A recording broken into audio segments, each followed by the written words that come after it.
Chapter 3 Queen Sofia. Carlos Dragon's Stone glowed. Lay low, cough!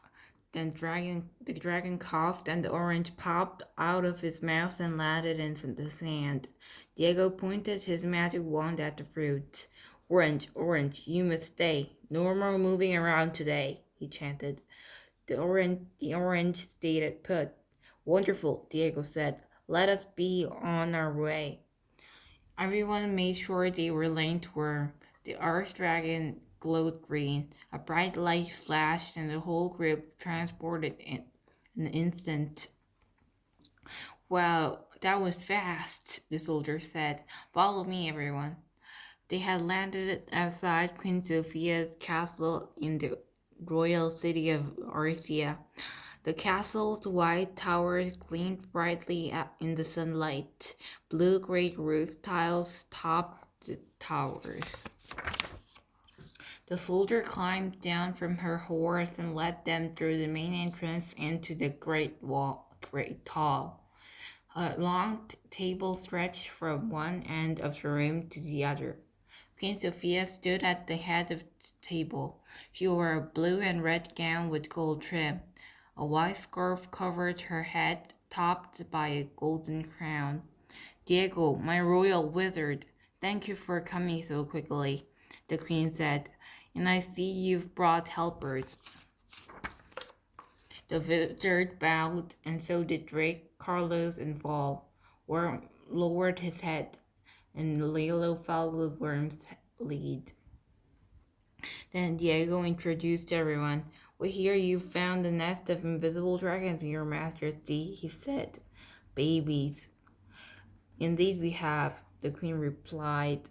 They are cute when I can't see them, but they are causing too much trouble. Now please, sit and eat. Believe me, you will need the energy. They sat at the big table. Queen Sofia clapped her hands, and servants appeared, carrying bowls of food. Drake's mouth watered as they filled the plate with fruits, vegetables, cheeses, and bread. It's a feast, Val said. On the Drake's other side, Carlos giggled. This is definitely better than the magical mystery mush that Diego makes every day.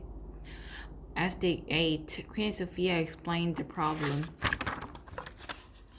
One of my guards discovered the dragon's nest about a week ago, she said. A few days before that, strange things started happening. Chairs falling over, food disappearing. We thought we have ghosts. That is a logical guess, Diego agreed. When I saw one of the dragons appear and disappear right in front of me. Queen Sofia continued. Their invisibility powers might explain why we have never seen their parents. But there is no sign of mother or father dragon. The babies keep sneaking into the castle kitchen for food. Poor babies, Val cried. They must be hungry and scared on their own.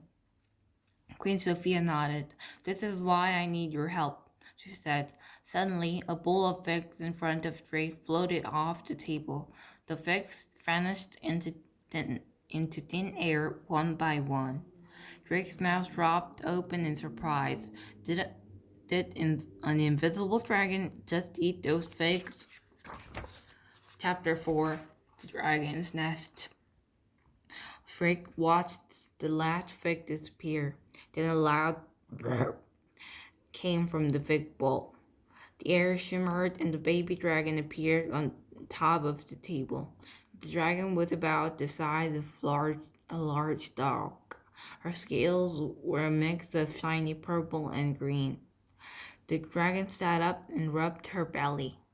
Gotcha, guard yelled as he lunged for the baby dragon. Don't scare her, Diego warned.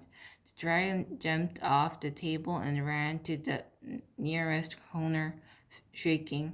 Val got up and slowly approached the dragon. Everyone else in the great hall got quiet. Val crouched down. It's okay. Nobody is gonna hurt you. We want to help you. The dragon took a step toward Vol. Then she scooted into Vol's arms. Vol giggled and patted the baby dragon. Everything's gonna be all right. Diego stood up. Well done, Vol, he said.